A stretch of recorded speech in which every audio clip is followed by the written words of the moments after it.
তাহলে আমার কলিজার টুকরা যুবকেরা, কোন আদর্শের পিছনে দৌড়াও? ও কলিজার টুকরা যুবকেরা, কোন আদর্শের পিছনে দৌড়াও? চলছে ফুটবল বিশ্বকাপ ফিফা 2026। দেখবেন মুসলমানের বাড়িতে এমন কোন মুসলমানের বাড়ি নাই যে ঘরে যুবক সন্তান আছে, আপনি দেখবেন ব্রাজিলের পতাকা তার বাড়িতে ওড়ে, আর্জেন্টিনার পতাকা তার বাড়িতে ওড়ে, জার্মানির পতাকা তার বাড়িতে ওড়ে, পর্তুগালের পতাকা তার বাড়িতে ওড়ে। কিছুদিন আগেও ব্রাজিল, আর্জেন্টিনা, কিছুদিন আগেও আর্জেন্টিনা মুসলিমদেরকে মারার জন্য সহায়তা করেছে, ফিলিস্তিনি মুসলিমদেরকে মারার জন্য সহায়তা করেছে। ব্রাজিল হিন্দু রাষ্ট্র গোলাপ আপনার আদর্শ হতে পারে না। আপনি ভালোবাসতে পারেন কলিজার টুকরা বিশ্ব নবী মুহাম্মদ রাসূলুল্লাহ সাল্লাল্লাহু আলাইহি সাল্লাম রে, আপনি ভালোবাসেন আর্জেন্টিনা, ব্রাজিল, পর্তুগাল, যেই সমস্ত দেশগুলা ইসলামের বিরুদ্ধে এবং কোরআনের বিরুদ্ধে সারাদিন চলছে। আজব কথা। এই যুবকদের হলো কি? বিশ্বনবী তো বলেছেন যে আল্লাহ রসুল ছাড়া পৃথিবীর জমিনে আর কেউ আদর্শ হতে পারে না। আপনাকে কে ধরলো? আপনাকে কোন ভূতে ধরলো? আপনার বাড়িতে উড়ার কথা ছিল কালেমার পতাকা, আপনার বাড়িতে উড়ে ব্রাজিলের পতাকা, আপনার গায়ে দিয়েছেন আর্জেন্টিনার জার্সি, কোটি কোটি টাকা ব্যয় করে খরচ করে বিশাল বিশাল পতাকা বানিয়ে রাস্তার মোড়ে মোড়ে টানিয়ে রেখেছেন। আমার দেখে মনে হচ্ছে না এরা মুসলমানের সন্তান, আমার দেখে মনে হচ্ছে যে এরা ইহুদি কালচার, ইহুদির কালচার আর সংস্কৃতির কালচার এই সমস্ত মুসলিম যুবকেরা ডুবে গিয়েছে। যে মুসলিম যুবকেরা 4টার সময় আজান হলে ফজরের নামাজে তারা আসতে পারে না, যেই মুসলিম বোনেরা ফজরের জামাতে অংশগ্রহণ করতে পারে না, যে মুসলিম ছেলেরা ফজরের জামাতে অংশগ্রহণ করতে পারে না, দেখবেন ঠিকই টিএসসির মোড়ে সহ বাংলার জমিনের প্রত্যেকটা ঘরে ঘরে যুবকরা এক জায়গায় হয়ে রাত 4টার দিকে উঠে ফুটবল বিশ্বকাপ খেলা দেখে। এই যুবকদের অধপতন ছাড়া আমি আর কোনো কিছু দেখতে পাচ্ছি না। কথা বলেন ঠিক কিনা? যুবকদের হলো কি? ইসলাম এবং মুসলমানদের হলো কি? যে যুবকেরা মসজিদে থাকার কথা 4টা বাজে, দেখবেন মসজিদের ভিতরে ফজরের জামাতে 2 জন মুসল্লি, ইমাম, মুয়াজ্জিন, সভাপতি, সেক্রেটারি ছাড়া আর কোনো মুসল্লি নাই। কিন্তু আপনার হলো কি? আপনি 4টা বাজে উঠে খেলা দেখতে পারেন, আপনি 4টা বাজে কেন নামাজে আসতে পারেন না? আপনার কি হলো আমি জানতে চাই। আপনাকে কে বেঁধে রাখলো? আপনাকে কে ধরে রাখলো? আপনার বাড়িতে বিধর্মীদের পতাকা ওড়ে, বিধর্মীদের কালচার আপনার ভিতরে কিভাবে আসলো? বিশ্বনবী তো বলেছেন যার সঙ্গে যার মহব্বত তার সঙ্গে তার কিয়ামত। আপনি আজকে 5 ওয়াক্ত নামাজ পড়তেছেন, 5 ওয়াক্ত নামাজের পাশাপাশি বিধর্মীদের কালচারগুলো আপনার বাড়িতে ওড়ে, আপনার ঘরের ভিতরে ওড়ে। সবচেয়ে দুঃখজনক বিষয় হলো আমার বাংলাদেশে, আমার সুজলা সফলা বাংলাদেশে বিধর্মীদের পতাকা ওড়ে কোনো সমস্যা নাই, কিন্তু কালকে আমার যুবক ভাইয়েরা এই কালচারের বিরুদ্ধে, বিধর্মীদের সংস্কৃতির বিরুদ্ধে যাত্রাবাড়ি ফ্লাইওভারে কালেমার পতাকা উড্ডীন করেছিলেন। আমার যুবকেরা ইসলামের কথাগুলো পথ করে উড়িয়ে দিয়েছিলেন। কারা জানি কোন শয়তান আর কোন ইবলিস গোলা জানি কালেমার পতাকাগুলোকে নামিয়ে দিয়েছে। আমার মন বলছে আজকে কালেমার পতাকা উড়িয়ে নামিয়ে দিয়েছো, আজকে একটা কালেমার পতাকা উড়াবা, কাল ইনশাআল্লাহ বাংলার জমিনে ইসলামের কালেমার পতাকা উড়বে। কথা বলা ঠিক কিনা? যারা কালেমার পতাকা যারা নামিয়ে দিয়েছেন, এই ধৃষ্টতা, এই দুঃসাহস যারা দেখিয়েছেন, মসজিদের মিম্বার থেকে বলতে চাই আজকে কালেমার পতাকা নামিয়েছেন, টুডে মোর টুমরো, আজ অথবা কাল বাংলার জমিনে ইসলামের পতাকা উঠবে। কোন নাস্তিক ভারতীয় আগ্রাসন বাংলার জমিনে থাকতে পারবে না। কথা বলেন ঠিক কিনা? আজকে কালেমার পতাকা নামাতে পারো, এই সৎ সাহস তোমাদের হতে পারে, এই দুঃসাহস তোমরা দেখাতে পারো, কিন্তু এই কোরআন বিজয় একদিন হবে। বিশ্বনবী মুহাম্মদ রাসূলুল্লাহ সাল্লাল্লাহু আলাইহি সাল্লাম বলেছেন টুডে মোর টুমরো, কিয়ামতের আগে ইসলাম এবং কালেমার পতাকা শুধু বাংলাদেশে নয় সারা পৃথিবীতে উড়বে। সারা পৃথিবীর নাস্তিকবাদী শক্তিগুলা কোরআনের কাছে মাথা নত করবে। ভারতীয় আগ্রাসন ইসলামের বিরুদ্ধে লাগতে পারো, কোরআনের বিরুদ্ধে লাগতে পারো, কোরআনের কাছে মাথা নত করবে, বিশ্বনবীর আদর্শের উপর মাথা নত করবে। তোমরা যাই বলো না কেন, কোরআন আছে, থাকবে, কালেমার পতাকা উড়বেই উড়বেই। কথা বলেন ঠিক কিনা? সুতরাং কোনো লাভ হবে না। আজকে কালেমার পতাকা নামিয়ে ফেলছেন, কালকে আবার কালেমার পতাকা ওড়াবো। আজকে ইসলামকে অপমান করছেন, কালকে ইসলামকে নিয়ে যাব। আজকে পর্দাকে বসে সংসদ অপমান করেছেন, কালকে সংসদহীন পর্দা হবে না, বরং পর্দা দিয়ে সংসদ গঠন করব। আজকে কোরআনের বিরুদ্ধে আইন পাশ করবেন, কালকে কোরআন দিয়ে আমরা সংসদ পরিচালনা করব। কথা বলেন ঠিক কিনা? যারা বিরোধিতা করবেন কোনো কাজ হবে না, আপনারা আপনাদের দেশে চলে যান। যদি ইসলাম যদি ভালো না লাগে, কালেমা যদি ভালো না লাগে, কোরআন যদি ভালো না লাগে, পাশের দেশ ভারত আছে সেখানে চলে যান, কিন্তু ইসলামের বিরুদ্ধে আর কোরআনের বিরুদ্ধে আমরা কোনো কথা বলতে দিব না। কথা বলেন ঠিক কিনা? তার কারণ বিশ্বনবী বলেছেন, শোনো, এই কালেমার পতাকা ওড়ানোর জন্য কলিজার টুকরা নবী বিশ্বনবী মুহাম্মদ রাসূলুল্লাহ সাল্লাল্লাহু আলাইহি সাল্লাম, তিনি তাদের যেই শরীরে মশা মাছি পড়া হারাম ছিলেন, যেই শরীরে বিশ্বনবী মুহাম্মদ রাসূলুল্লাহ যেই শরীরে মশা মাছি পড়া হারাম ছিলেন, কলিজার টুকরা নবী বিশ্বনবী কালেমার দাওয়াত দিতে গিয়ে বিশ্বনবীর শরীরের ভিতরে তারা আঘাত করেছে, বিশ্বনবীকে রক্তাক্ত করে দিলেন, বিশ্বনবীর চেহারা মুবারককে রক্তাক্ত করে দিলেন, বিশ্বনবীর চেহারা দিয়ে রক্ত টকবক টকবক করে ঝরে ঝরে পড়ে। বিশ্বনবী দাওয়াত দিতে গেলেন কালেমার লা ইলাহা ইল্লাল্লাহু মুহাম্মাদুর রাসূলুল্লাহ। বিশ্বনবী দাওয়াত দিতে গেলেন, বললেন পড়ো লা ইলাহা ইল্লাল্লাহ মুহাম্মাদুর রাসূলুল্লাহ, আল্লাহ সারা পৃথিবীর জমিনের কোনো রব হতে পারে না, আমি বিশ্ব নবী তোমাদের নবী মুহাম্মদ রাসূলুল্লাহ তোমাদের নবী। যার কাছে দাওয়াত নিয়ে গেলেন বললেন আব্দুল্লাহর ছেলে মুহাম্মদ, আব্দুল্লাহর ছেলে মুহাম্মদ শোনো, তুমি হলে এই সমাজের ভিতরে নিম্ন শ্রেণীর একজন মানুষ, তোমার মা নাই, তোমার বাবা নাই, তুমি একজন ইতিম একজন মানুষ, আল্লাহর বুঝি আর কোনো খেয়ে কাম নাই, তোমার মতো এতিম মানুষ রে আল্লাহ নবুয়তি দান করলেন। তিনি দাওয়াত গ্রহণ করলেন না, তিনি দাওয়াত গ্রহণ করলেন না, কালেমার দাওয়াত গ্রহণ করলেন না, বিশ্বনবীকে বিতাড়িত করে দিলেন। বিশ্বনবী আরেকজনের কাছে গিয়ে বললেন, ও আমি আল্লাহর রাসূল, আমি নবী, তোমার কাছে এসেছি ইসলামের দাওয়াত দিয়েন, দাওয়াত নিয়ে তুমি ইসলামের কালেমার পতাকাটাকে তুমি মেনে নাও, ইসলামের কথাগুলোরে তুমি মেনে নাও। বিশ্বনবীকে বললেন, শোনো, তোমার মতো পাগল, তোমার মতো মানুষরে, গরিব মানুষরে নবুয়তি কেউ দিতে পারে না, নবুয়ত নবী হতে পারো না, বরং তুমি অন্য কারো দরবারে চলে যাও। আবার আরেকজনের কাছে গেলেন, একই কথা বললেন। বিশ্বনবীর মনের ভিতরে কষ্ট পেলেন, কেউ আমার দাওয়াত গ্রহণ করলেন না। এইবার যখন পাহাড়ের পাদদেশ দিয়ে বিশ্বনবী মুহাম্মদ রাসূলুল্লাহ এইবার যখন আসা শুরু করলেন, ওই যে যাদের কাছে কোরআনের দাওয়াত নিয়ে গেলেন, কালেমার দাওয়াত নিয়ে গেলেন, যাদের কাছে ইসলামের দাওয়াতটা যাদের কাছে নিয়ে গেলেন, এইবার বিশ্বনবী মুহাম্মদ রাসূলুল্লাহ এইবার তার পিছনে ছোট ছোট কাফেরদেরকে বললেন, ও ছোট ছোট কাফেররা, বাচ্চারা, মুশরিকরা, ওই যে বিশ্বনবী আব্দুল্লাহর ছেলে মুহাম্মদ পাগল যায়, ওইটা ভালো মানুষ না, ওর মাথা খারাপ, ওই যে পাগল যায়, পাহাড়ের পাদদেশ দিয়ে পাগল যায়, সুতরাং তোমরা ছোট ছোট পাথর নাও আর কলিজার টুকরা আব্দুল্লাহর ছেলে মুহাম্মাদের দেহটারে তোমরা ক্ষত বিক্ষত করে দাও। বিশ্বনবী পাহাড়ের পাদদেশ দিয়ে আসেন, ছোট ছোট কাফের গুলারে, ছোট ছোট বাচ্চা গুলারে হাতে পাথর দিয়ে বিশ্বনবীর পিছনে লেলিয়ে দিয়েছেন। এবার কলিজার টুকরা নবীর বুকের ভিতরে পাথর মারে, পায়ের ভিতরে পাথর মারে, কলিজার টুকরা নবীর মাথার ভিতরে পাথর মারে, কলিজার টুকরা নবীর পিঠে পাথর মারে, পিঠে পাথর মারতে মারতে কলিজার টুকরা নবীর একবার শরীর ফেটে গেলেন, মাথা এবার ফেটে গেলেন।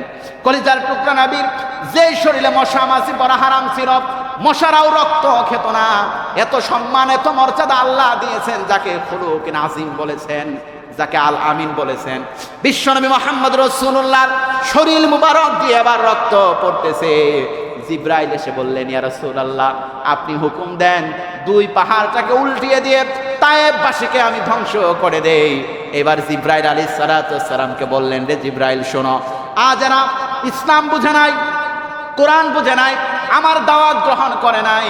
ও জিব্রাইল, আপনি যদি এদেরকে যদি ধ্বংস করে দেন, তাহলে কে আমার কালেমার দাওয়াত গ্রহণ করবে? আজ তারা কালেমার দাওয়াত নাই, কিন্তু কাল অবশ্যই তারা কালেমার দাওয়াত গ্রহণ করবে। বিশ্বনবী এবার পাথরের উপর শুয়ে পড়লেন, জিব্রাইল আসলেন, কথা হলো।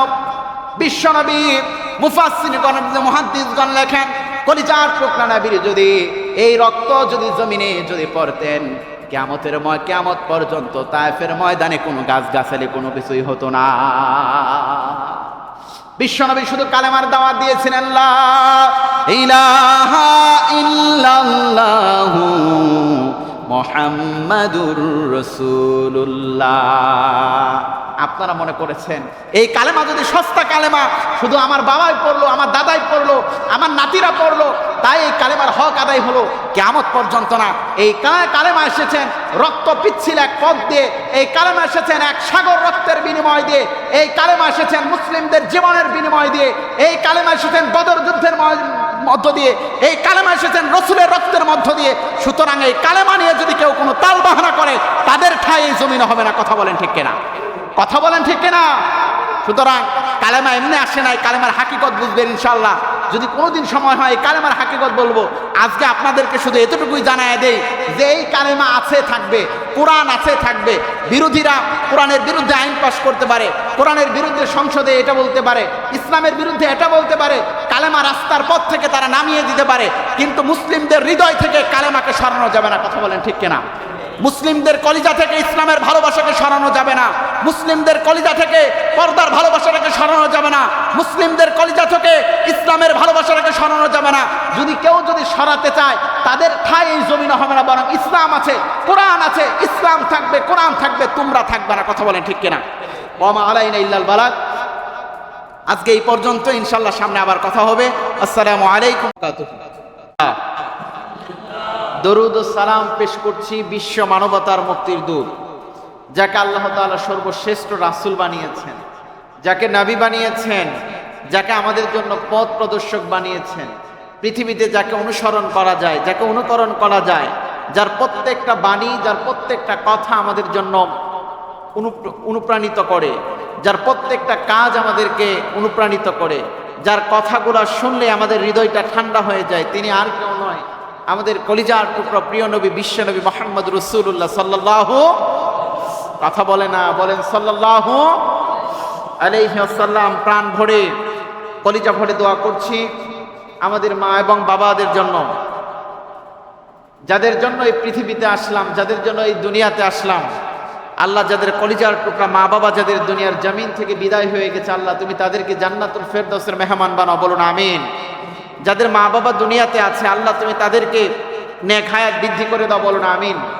মসজিদের আশেপাশে সহ এই পৃথিবীর জন্মলগ্ন থেকে আজ পর্যন্ত যত মানুষ ইন্তেকাল করেছে, কলিজা ভরে দোয়া করছি আল্লাহ তুমি সেই সব মানুষদেরকে আল্লাহ তুমি জান্নাতের মেহমান বানায় নাও, বলুন আমিন। আল্লাহ, আমরা যারা দুনিয়াতে আছি আমাদেরকে হেদায়েতের নূর পয়দা করে দাও, বলুন আমিন। বিশ্বনবী বলেছেন যে ঈমানদার লোকদের জন্য একটি ঘোষণা আছে, যে ঈমানদার লোক কারা। এই সকল মানুষদের সম্পর্কে বিশ্বনবী মুহাম্মদ রাসূলুল্লাহ সাল্লাল্লাহু আলাইহি সাল্লাম তিনি একটা হাদিস বলেন যে যে মানুষগুলা ভালো কাজ করার পর যাদের মনে আনন্দ হয়, আবার খারাপ কাজ করার পর যে মানুষ মনের ব্যথা আনন্দ হয়, ব্যথা অনুভব হয়।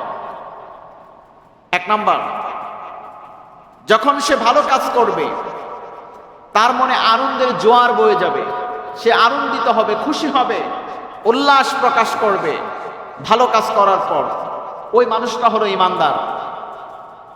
আবার বিশ্বনবী মুহাম্মদ রাসূলুল্লাহ সাল্লাল্লাহু আলাইহি সাল্লাম তিনি বলেন, এর পাশাপাশি যাদের খারাপ কাজ যাদের মনে ব্যথা সৃষ্টি করেন, যাদের খারাপ কাজ করলে তাদের মনে ব্যথা হয়, অন্য কেউ খারাপ কাজ করেছে, সে ঘৃণা প্রকাশ করেছে, তার মনে কষ্ট অনুভব হয়েছে, সে মানুষটা হলো ঈমানদার।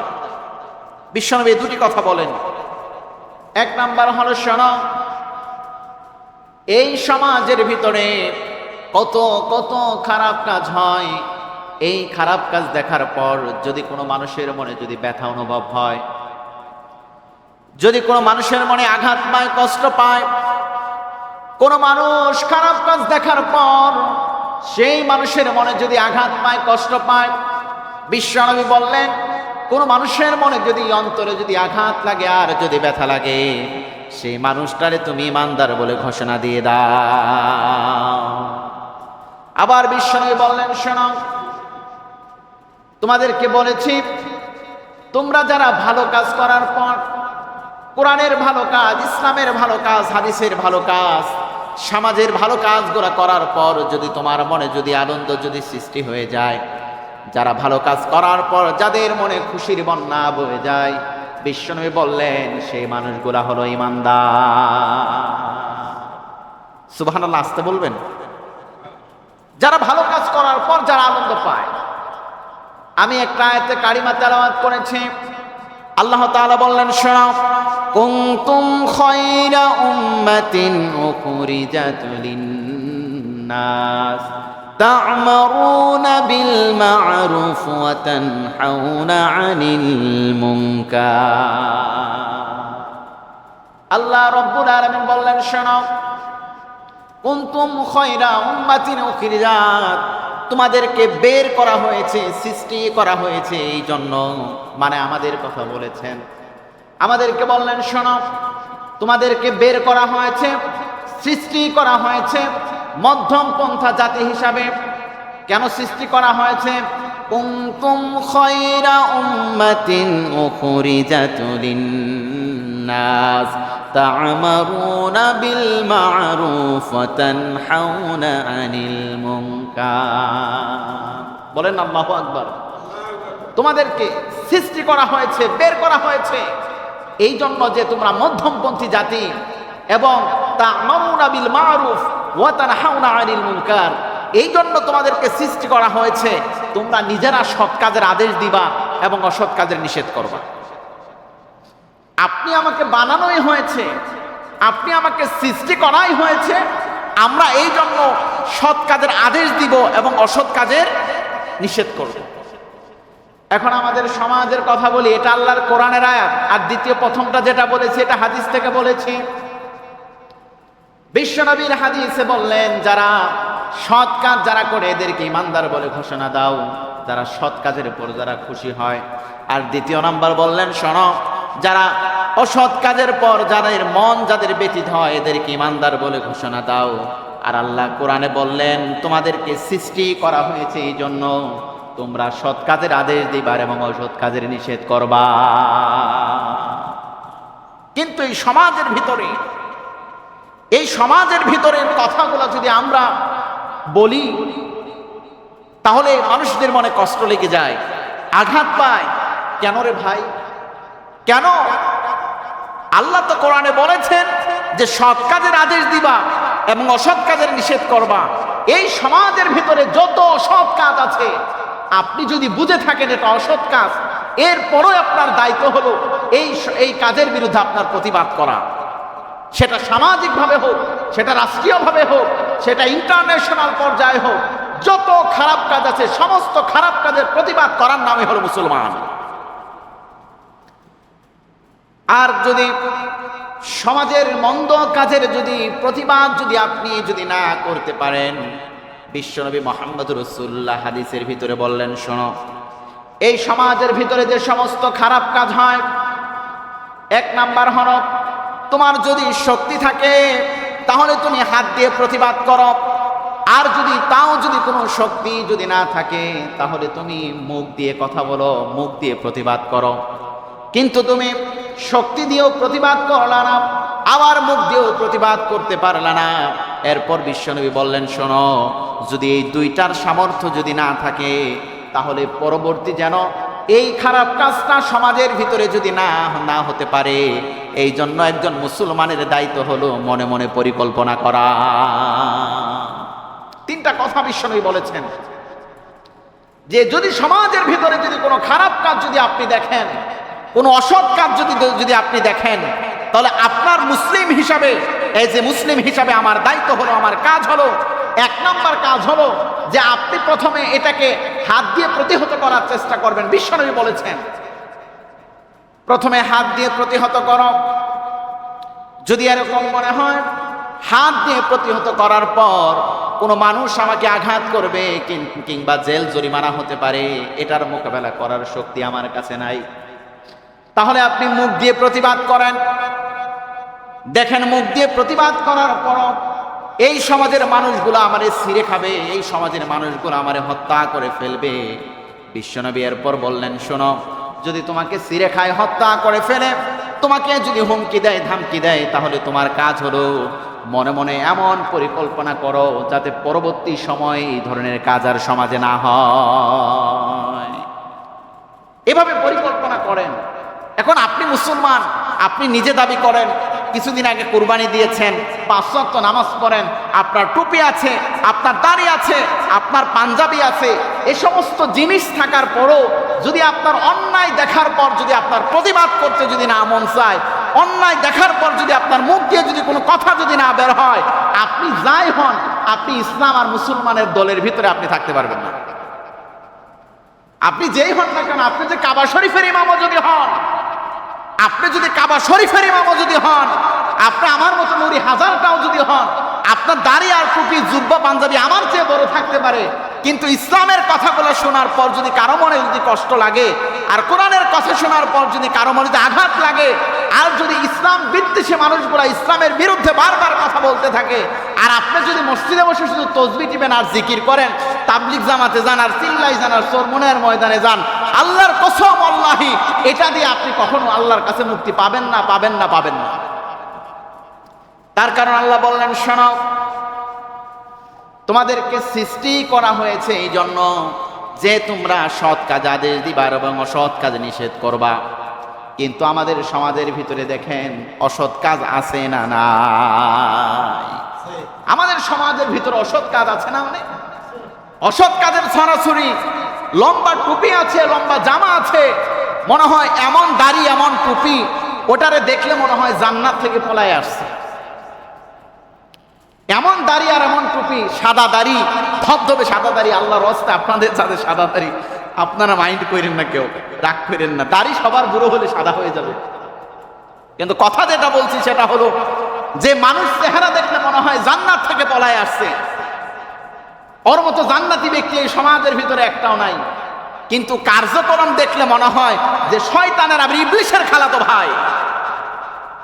দেখবেন আপনারা গত কিছুদিনের পর্যালোচনা দেখেন, আমি নাম বলছি না, একজন এমন এক মুরব্বী বললাম দেখলে জান্নাত থেকে মনে হয় পলায় আসছে, ইসলামের বিরুদ্ধে, কোরআনের বিরুদ্ধে ঠাট্টা করে মস্করা করে কোরআনের বিরুদ্ধে এমন একটা কথা বললেন যে এই কোরআনের দৃষ্টিতে যদি দেখা হয় যে তার ঈমানই থাকে না। তার কারণ আল্লাহ তাআলা বলেছেন, শোনো, وَقَرْنَ فِي بُيُوتِكُنَّ وَلَا تَبَرَّجْنَ تَبَرُّجَ الْجَاهِلِيَّةِ الْأُولَى। বলেন আল্লাহু আকবার। আল্লাহ তাআলা বললেন সূরা হাজাবের 33 নম্বর আয়াতে আল্লাহ রাব্বুল আলামিন বললেন, হে নবী, আপনার পতিপত্নী যারা আছে, হ্যাঁ নবী, এদেরকে পর্দার ভিতরে অবস্থান করান। জাহেলিয়াতের যুগের মতো এই সমস্ত নারীদেরকে আপনি বেপরদা ভাবে রাস্তাঘাটে ঘোরার অনুমতি দিয়েন না। যারা ইসলামের কথা মানে, ইসলামের কথা যারা জানে, ইসলামের কালিমার কথা যারা মানে, ওই মানুষগুলা, ওই মহিলাগুলারে আপনি পর্দার কথা বলে দেন।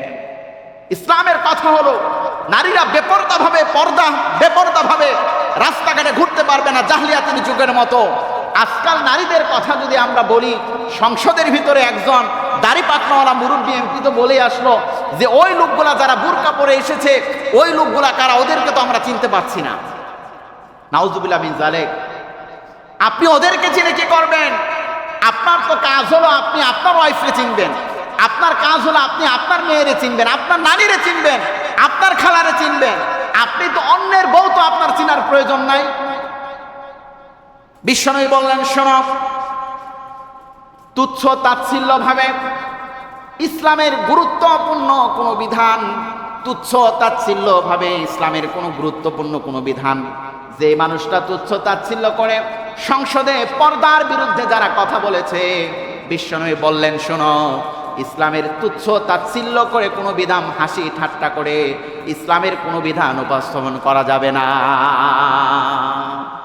কেউ ডাইরেক্টলি ইসলামের পর্দার বিধানকে অবজ্ঞা করলেন, কেউ ডাইরেক্টলি ইসলামের পর্দার বিধানটাকে অবজ্ঞা করলেন, আবার কেউ তুচ্ছ তাচ্ছিল্যের সাথে ইসলামের পর্দার বিধানটাকে আপনার ইন্ডিকেট করলেন, ইসলামের পর্দার বিধানটাকে তিনি হাসি তামাশার ছলে বলে ফেললেন, ইসলামে এটাকে হারাম বলেছেন। আপনি বলেন, কোন মানুষ যদি কোরআনের একটি আয়াতকে যদি অস্বীকার করে, একটি আয়াতকে যদি তুচ্ছ তাচ্ছিল্য করে, যদি ব্যঙ্গ করে, আল্লাহর কসম আল্লাহি, সে 5 ওয়াক্ত নামাজ পড়লো, এরপর আর সে মুসলমান থাকে না, তার ঈমান থাকে না। যদি কোনো মানুষ ইসলামের কোনো বিধানকে যদি অবজ্ঞা করে, তুচ্ছ তাচ্ছিল্য করে, নামাজ পড়ে না, কিন্তু নামাজ পড়া দরকার, সে নামাজকে তুচ্ছ তাচ্ছিল্য যদি করে নামাজের বিধানটাকে অস্বীকার করলো। কোরআনের আইন মানা দরকার, কোরআনের আইন সে মানে না, কোরআনের আইন বাস্তবায়ন নেই, কিন্তু কোরআনের আইনের বিরুদ্ধে কেউ যদি তুচ্ছ তাচ্ছিল্য করে কথা বলে সে আর মুসলিম থাকে না। কুরবানি দিতে সে পারে না, কুরবানি দেওয়ার অর্থ নাই, কিন্তু কুরবানির বিধানটাকে নিয়ে কেউ যদি তুচ্ছ তাচ্ছিল্য করে তাহলে তার ঈমান থাকবে না। অনুরূপ যারা পর্দা মানে না এটা আলাদা কথা, কিন্তু পর্দার বিধানকে নিয়ে সর্বোচ্চ জায়গা সংসদে কেউ যদি তুচ্ছ তাচ্ছিল্য করে তার আর ঈমান থাকে না, নতুন করে কালেমা পড়ে আবার মুসলমান হতে পারে। কথা বলেন ঠিক কিনা? এটাই হলো ইসলামের বিধান। আল্লাহ রাব্বুল আলামিন বললেন, শোনো, নারীদের পর্দার ব্যাপারে বিশ্ব নবী মুহাম্মদ রাসূলুল্লাহ সাল্লাল্লাহু আলাইহি সাল্লাম বলেছেন। বিশ্ব নবী একদিন ঘরের ভিতরে বসা, বিশ্বনবী একদিন ঘরের ভিতরে বসা, একদিন এক সাহাবী আসলেন, উম্মে মাকতুম অন্ধ একজন সাহাবী বিশ্বনবীর দরবারে আসলেন। বিশ্বনবীর সঙ্গে স্ত্রীরা যারা ছিলেন, বিশ্বনবীর সঙ্গে স্ত্রী যারা ছিলেন তাদেরকে বললেন, তোমরা চলে যাও, পর্দার ওপরে চলে যাও। বিশ্বনবীর ঘরে অন্ধ সাহাবী এবার প্রবেশ করলেন। অন্ধ সাহাবীর সঙ্গে বিশ্বনবী খুশ গল্প করলেন, কথা বললেন। কথা বলার পর বিশ্বনবীর ঘর থেকে অন্ধ সাহাবী বের হয়ে এবার চলে গেলেন। এবার বিশ্বনবীর স্ত্রীরা আসলেন, আসার পর বললেন, ইয়া রাসূলুল্লাহ, ও রাসূল কলিজার টুকরা নবী, আমার একটি প্রশ্ন ছিল আপনার কাছে, ও নবী আপনাকে বলতে চাই। বিশ্বনবী বললেন, ও প্রিয়তমারা, ও সন্তানগণ, তোমরা আমাকে প্রশ্ন করো। এবার বিশ্বনবীর কাছে প্রশ্ন হলো, ও নবী, আপনার কাছে যে সাহাবী এসেছিলেন এই সাহাবী হলো অন্ধ সাহাবী, দুই চোখে দেখে না, চোখে দেখে না, শুধু আওয়াজ শুনতে পায়। ও কলিজার টুকরা নবী, আমরা যদি আপনার সঙ্গে বসে থাকতাম কি এমন হতো? এবার বিশ্বনবী বললেন, শোনো, আমার সাহাবী অন্ধ, সে না হয় চোখে দেখে না। বিশ্বনবী মুহাম্মদ রাসূলুল্লাহ বললেন, ও কলিজার টুকরা সন্তান কিংবা প্রিয়তমা স্ত্রী, আমার সাহাবী অন্ধ, সে চোখে দেখে না, কিন্তু তোমাদের তো চক্ষু আছে, তোমরা তো আমার সাহাবীরা দেখবা। আল্লাহু আকবার। পর্দার ব্যাপারে বিশ্বনবীর স্ত্রীরা কত কঠিন ছিলেন, বিশ্বনবীর সাহাবীরা কত কঠিন ছিলেন। আর আমার দেশের টুপি পাঞ্জাবিওয়ালা জান্নাত থেকে মনে হয় পালিয়ে এসেছে।